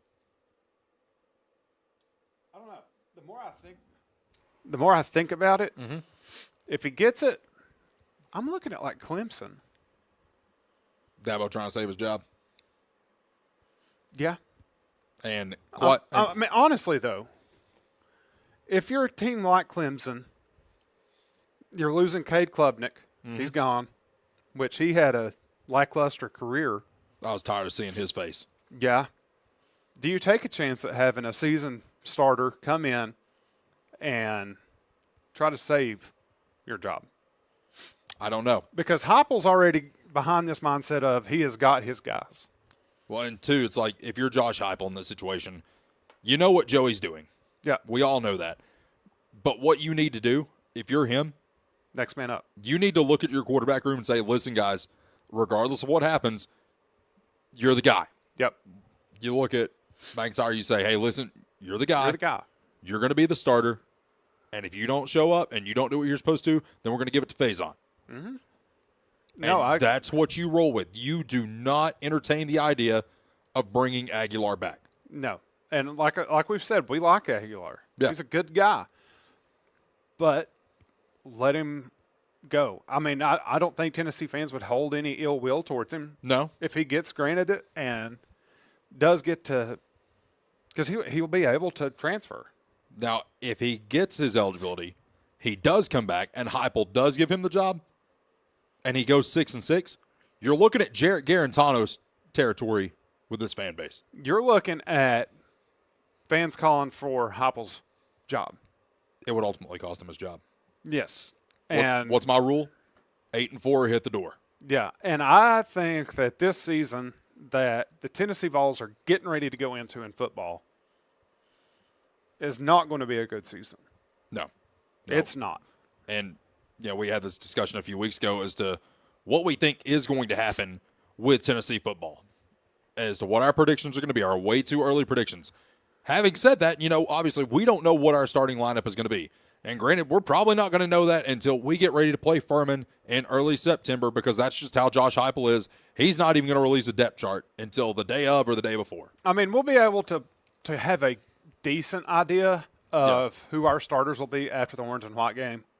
Usually you can kind of gauge who is going to be, I would say, top 3 in each position. Yeah. And then you can kind of just make your adjustments on that. But Tennessee coming in with a new defensive coordinator, who knows what Knowles is. He'll have this place rolling. I hope so. Defensive-wise. I hope. But Yeah, going back to Joey Aguilar, I look at a team like Clemson, and you look at Dabo Swinney, who has notoriously went against hitting the portal. Yes. This season has said he needs to get in the portal. He himself He's has a little said late to the party. Yeah, but he has said that he needed to get into the portal some. Mm-hmm. Do you take a chance that this all pivots on if he is granted the stay with the NCAA, not Garantano, Aguilar. Yeah, if Aguilar is granted the stay to play another year, do you take the chance and say he proved himself somewhat at an SEC team? Let me bring him into the ACC where the competition's not necessarily. It's still there, but it's not just this dogfight every Saturday. Right. That the SEC plays in. Your toughest opponent's going to be Miami. I'm going, if I can get Joey Aguilar for maybe $1.5 million. Probably get him for $500,000. If I can get him for, if you can get him for $1 million under, absolutely. Yeah, you take it and you run. And then you give Joey Aguilar a chance to develop even more because he's not had that. And don't get me wrong, Dabo Swinney is a fantastic coach. Mm-hmm. If he wasn't, he wouldn't have 2 national titles. Exactly. He wouldn't have so many players in the NFL. Right. He wouldn't have one that was been the starting quarterback at Jacksonville since he came into the league. Who wanted to come to Tennessee, by the way. Shout out to Butch Jones. Yeah. You moron. It's just been a nightmare. But I don't know. I mean, that just kind of popped into my brain, though. Like, Clemson has had that. You've got to think, for the past 3 quarterbacks they've had, it was, oh, good Lord. What's his name? Lawrence. Trevor Lawrence. Yep. Then Ugalele? Ugalele. Yeah. He was there for a season. And then Cade Klubnik. Yep. And that's been 6 years. Mm-hmm. You look at Tennessee in those same 6 years, we've had a new starting quarterback every single season. Jarrett Garantano. Hendon Hooker. Brian Maurer. JT Shrout. Hendon Hooker. Milton. Joe Milton. Aguilar. Nico. 7 in 6 years. Versus you look at a team like Clemson. I mean, Trevor Lawrence started 4 seasons. You have the 1 year of DJ, what's his name? Ugalele. Yeah, and then you have 4 years of Cade Klubnik, which Cade Klubnik and Ugalele were there at the same time. Mm-hmm. So you bring in Joey Aguilar, who has the experience. You're not starting a young quarterback on a decent Clemson team.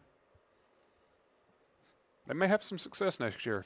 That all, like I said, it just depends on if that stays granted. Exactly, and it's a very tricky situation. We're going to be monitoring that until it's over. I mean, we'll call it like this. We're going to monitor that situation until we no longer can. Bottom line, if you were Josh Heupel, you look at Joey. If you get eligibility, or if he gets eligibility, you look at him and you say the same thing to him that Rick Barnes said to Tobe Awaka a couple of years ago when he said, hey, man, we love you. We appreciate what you did here, but we're rolling with Adu and Estrella. Yep. That's what you do. Stay with us. We're going to take a quick time out. When we return, we're going to have about 20 minutes left in the program, and we're going to be talking about the Super Bowl, which is this Sunday. Yeah. We're going to be talking about what the go-to meal is going to be, who we think is going to win. We're going to be going over the odds in that game, and we're going to make a little parlay in this. How many legs?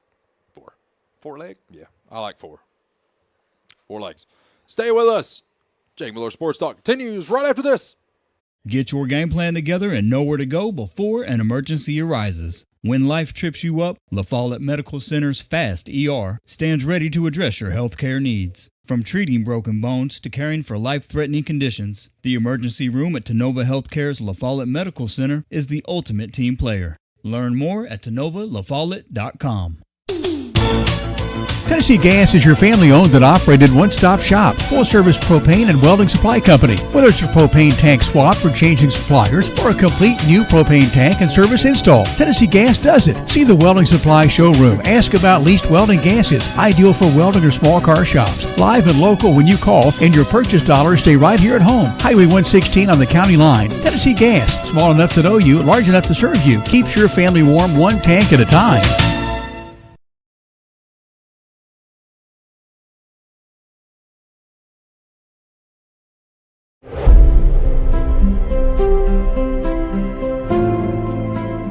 At Alco Builders and Realty, we have agents that know the area, that are experts in the local market. It's very important in real estate to have someone on your team that understands the market. Give us a call. We'd love to hear from you.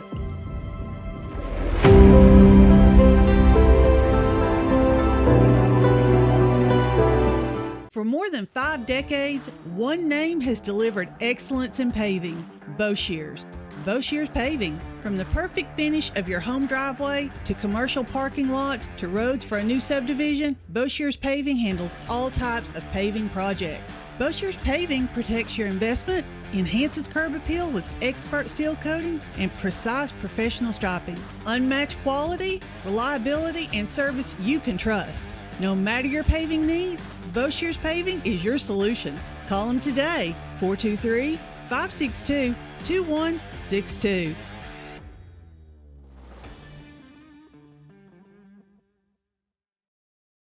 Campbell County's premier sports radio and TV talk show is on the air. This is Jake Miller Sports Talk on WLAF. Final segment of the program. It is Super Bowl Sunday. This Sunday. Now, before the game starts, it's always important to talk about what's going to be at this party. What are we going to have? Because I like to eat. Me too, a little too much. So, let me ask you all this, just right off the rip. When we're talking about hosting an event like this, and it's going to be the big game, whether it's a Tennessee game, and most notably, the Super Bowl, is it better to have something big, ready to roll, or finger foods, stuff that you can eat with one hand? Finger foods. Matthew is all about the finger foods. Yeah, I'm not a fan of like having 5-course meals for the Super Bowl. I want a variety. If I'm watching the Super Bowl, I want to be able to go in the kitchen about every other commercial break. Or for me, I like watching the commercials, so once the commercial break ends. And, there's some buffalo chicken dip. Oh, there's some wings. Let me try that flavor of wings. Oh, what's this, chips and salsa? I might try some of that for this quarter. So I like the variety of different finger foods. I'm planning a Super Bowl party myself, and we've got a group chat, and we have a roster. It's a shared iCloud note, and we all have our name and a food or a dish we're bringing. I'm bringing the wings and buffalo chicken dip. So what you're saying is that me and Jake can quiz you next. Well, we're not having a show next week. The week after, we can quiz you on what you've seen in the Super Bowl. No, like I said, I'm not watching for the game. I'm watching for the commercials. I think what would be fun is if we do talk about the top 10 commercials in the Super Bowl. Now, see, I've watched. I'm more for the game, than I am the commercials. See, I'm more for the food. Yeah, I'm just a fan of football. I'm a fan of food. I don't watch a lot of regular season professional football, so I'm not going to sit here and pretend like I'm an expert when it comes to Super Bowl time, like some people do. So I'm just glad to be here. That's how I feel. Well, I'll say this: Lexi makes some fantastic meatballs that we're going to be having on Sunday. Doing meatballs and wangs. I don't know what we'll have. It's kind of Sundays are for Jesus and naps typically at the Collins house. Except for Super Bowl Sunday, and then it's Jesus, naps, and the Super Bowl. Well, did you know that the Monday after the Super Bowl is the day in which people call into the most? More people call in on that day than any other day throughout the year. Hey, that's my off day. Listen, a lot of people like to imbibe. Well, they can have their libations. They can have their libations. Won't be me. Won't be me. Nope, we're not going to partake in that. But I would say unless it's pizza and Jake's another pizza hangover. Yes. That no joke. I had nothing but pizza for like 3 straight days. That next morning, like on that 4th day that I woke up, I felt horrible. A pizza bender. Yes, I went on a pizza bender. It was phenomenal. It was phenomenal. Wow. I guess just I don't know. I got all the yeast. I guess I don't know. I don't know. I mean, if we have any GI doctors that watch our show, comment and let Jake know if that's normal. No. Live from the doctor's office, it's Jake Miller Sports Talk. Live from your local GI's doctor. Just pans to me on the bed in a gown. Sitting there, nothing but a gown and my drawers on.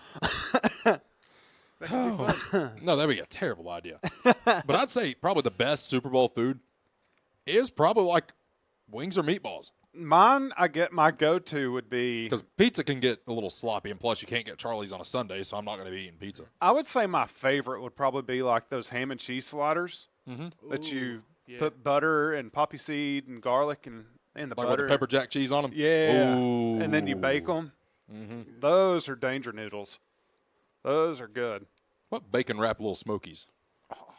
I like little smokies. I call them little wieners. What do y'all think about buffalo chicken dip? Y'all had that? I know you've had that. Yeah, it's... What? They're little weenies. Stop. And then you got hot dogs. And then you got jumbo So hot this dogs. buffalo chicken dip. Yeah. It's the best thing ever, created. Like, the best thing that you'll ever put in your mouth. Jake's... It is wonderful. Let's take back control of this show. Jake's about to lose it.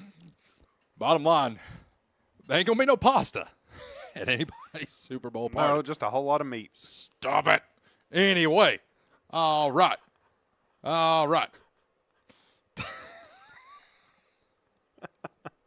Anyway. If you're bringing celery sticks to the Super Bowl party, you will get looked down upon, okay? I said what I said. But it goes with your wings. No, it don't. You know what goes with your wings? What? More wings. That's fair. You know what? Okay. Gambling problem, call Tennessee Redline 1-800-889-9789. Matthew has the number up on the screen. There you go. 1-800-889-9789. If you or somebody you know has a gambling problem, please call that number and get yourself the help that you need. Now we can make our picks. And if you have an eating problem, call Gordon Ramsay. No, you don't call Gordon Ramsay if you have an eating problem. Why not? He's going to tell you what to eat and eat good. Listen, I had a seafood diet. I saw food and I ate it. My goodness. And then I had to have help. All righty. So here's what we're going to do. Let's hear it. We're going to pick the spread. Okay. We're going to pick the over-under. Okay. We're going to pick how many passing yards Drake May is going to have, how many passing yards Sam Darnold is going to have.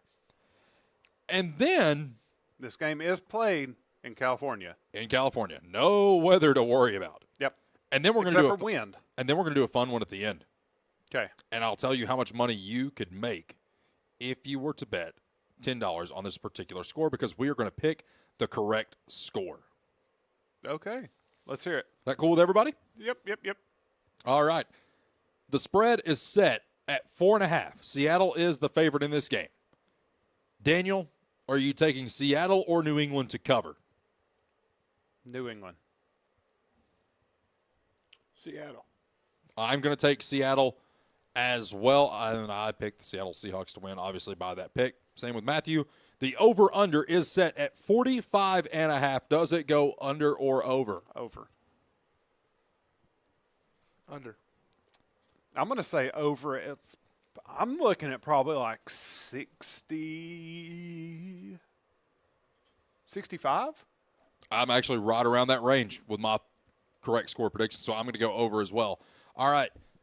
Drake May, how many yards does he throw for? 250. 250? Wow. That's at plus 174 right now. 225. 225. That is at minus 106. So you're right on the money with where they think he's going to be. I'm going to go out on a limb.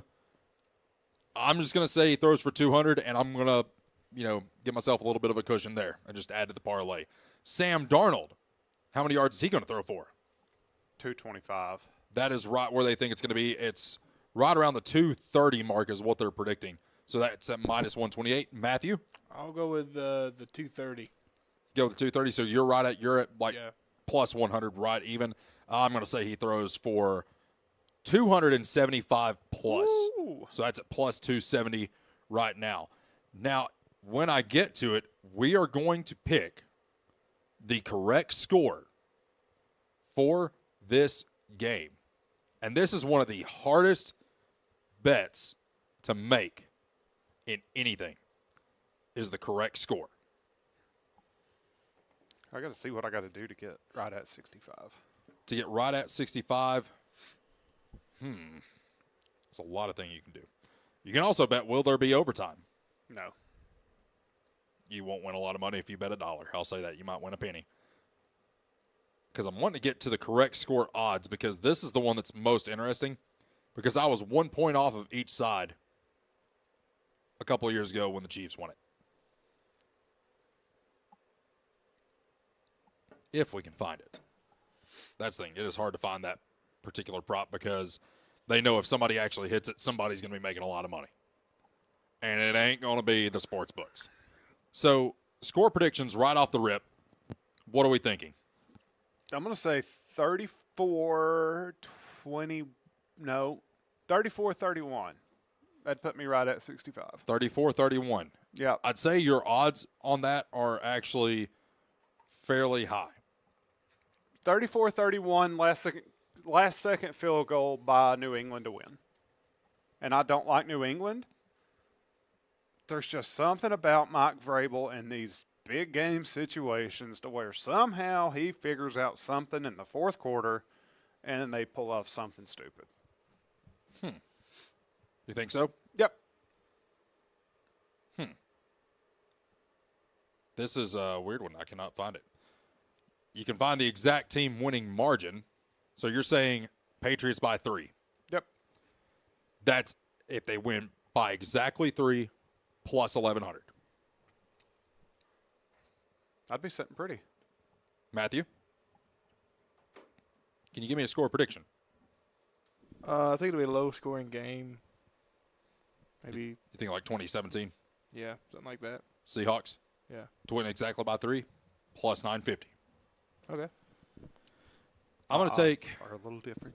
See, I'm going to take Seattle. I'm going to say 38-21. Oh, that big, huh? Mm-hmm. Plus 17. Seahawks to win by exactly 17 is at plus 3,000 right now. Holy Moses. That is. So in other words, if I placed a $10 wager on that, I'd win $300. Yeah. Yeah, but still. I'm just looking at a team that's on fire versus a team that's not. That's the thing, though, about New England is they can come out and play just the absolute worst ball and still win. Well, that's Look just what at they do. what they did at Denver. They did. They won, and it was some of the absolute worst ball that you'll ever watch. Some of the ugliest football, but they somehow figured out how to win. We are going to make some predictions. We actually have a few rivalry games this Okay. week that we're going to go over. Auburn, Alabama. Auburn is a 1.5-point favorite coming off loss. WDE. Let's get it, Pearl Jr. Auburn or Alabama? Alabama. Give me Auburn. And then Duke, North Carolina. Duke. Duke is favored by 6.5 in this game. It is at North Carolina. Duke by 10. North Carolina. I'm going to say North Carolina as well. Most successful team in NCAA tournament history. True, but it's Duke. And Tennessee, Kentucky. Kentucky, 1.5-point favorite. Tennessee wins in overtime. Oh, I like that. Yeah, I think it's going to be a close one like it was the last time this year.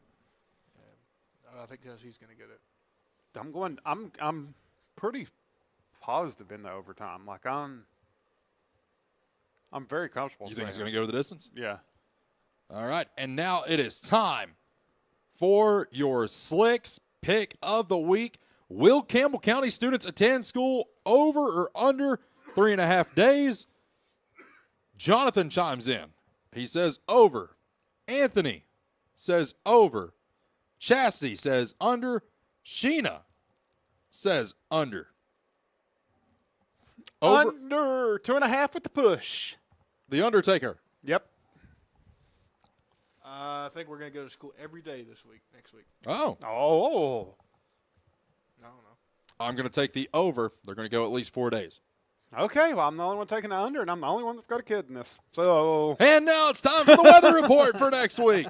Are you ready? Monday, it's supposed to be nice, so they will have school on Monday, and I plan to fish. You know, it's funny. We get a lot of calls here at the radio station, asking if there's going to be school the next day, and you get 2, maybe 3 different types of callers. Mm-hmm. One is the parents asking, and some of them are looking forward to their child going back to school. And then you also have the people that are just concerned about the roads and are hoping that there's no school. But then you have the kids that call the radio station. Nice. I love to hear it. The young ones calling in and asking if there's school tomorrow. I love taking those calls. And whenever I say there's no school, they just get so excited. You would have thought they're opening they got like an Xbox for Christmas or something. Nice. They're just so happy. But I told Jim today, the next time somebody calls in asking about school, I'm going to say, well, they've called off school, but actually you have to go tomorrow. Please do that. Folks, the easiest way to tell if Campbell County is not going to have school, look at the mountains. If they are white, there is a very good chance there's not going to be school in Campbell County. This is a fact. This is a fact.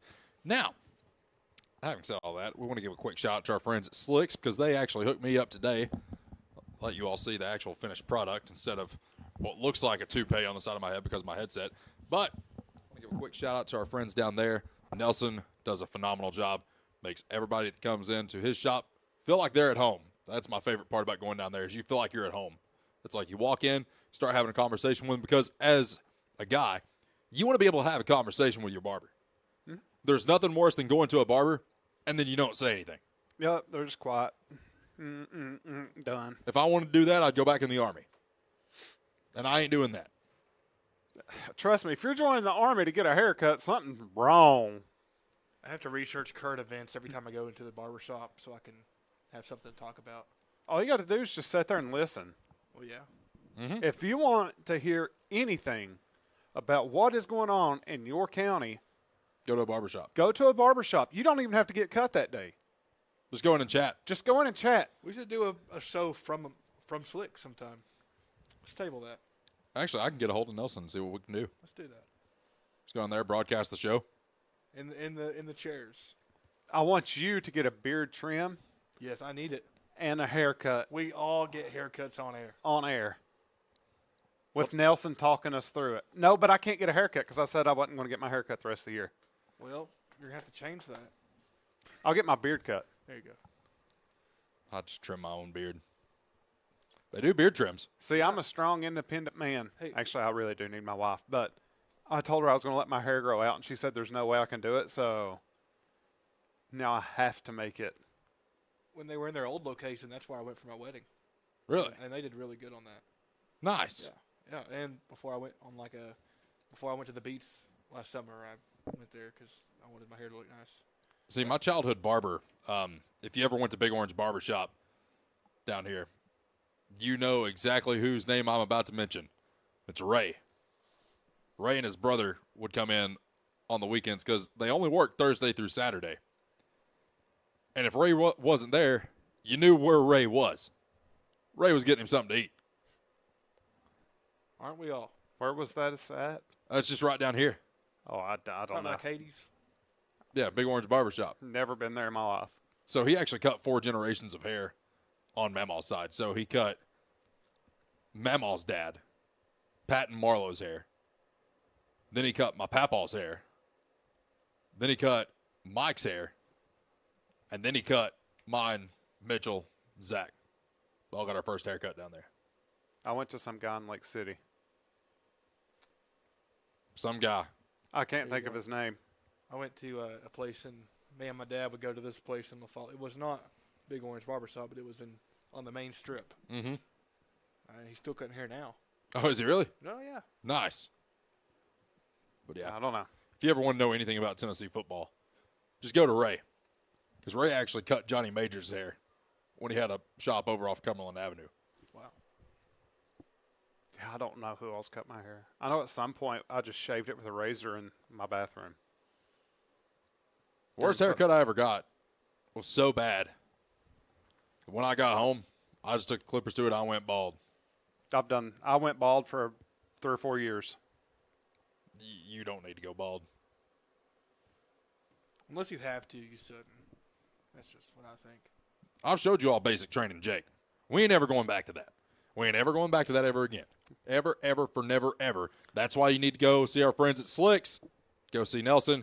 Get you taken care of. They'll actually, if you go online, you can book with them online. Yeah. Don't even have to call. So what you can do is you can book with Slicks online, and then while you're sitting there waiting to get your haircut, call Blue Detailing. Yes. It's a one-stop shop. Yep. And then while you're at it, eat you some pizza. Order your Charlie's Pizza. Yeah. So you can get your hair cut by Nelson. Mm-hmm. Then you can go down to Blue, drop your car off, then have somebody take you over to Charlie's. By the time you're done eating Charlie's, Blue's probably going to be done because they're fast at what they do. Well, and then when you get home and your house is sitting at like 52 degrees, your heat's messed up, call Martin and Effler. Yeah, they can work on it while you're out in town. There you go. Yeah, We're a one-stop shop. Yeah, we got everything covered. That's right. And that's going to do it for us. Thank you, Daniel. Thank you, Matthew. What a way to put the sponsorships in here. Yeah. Something else coming up next here on WLAF. We'll see you in 2 weeks here on Jake Miller Sports Talk. We'll see you soon.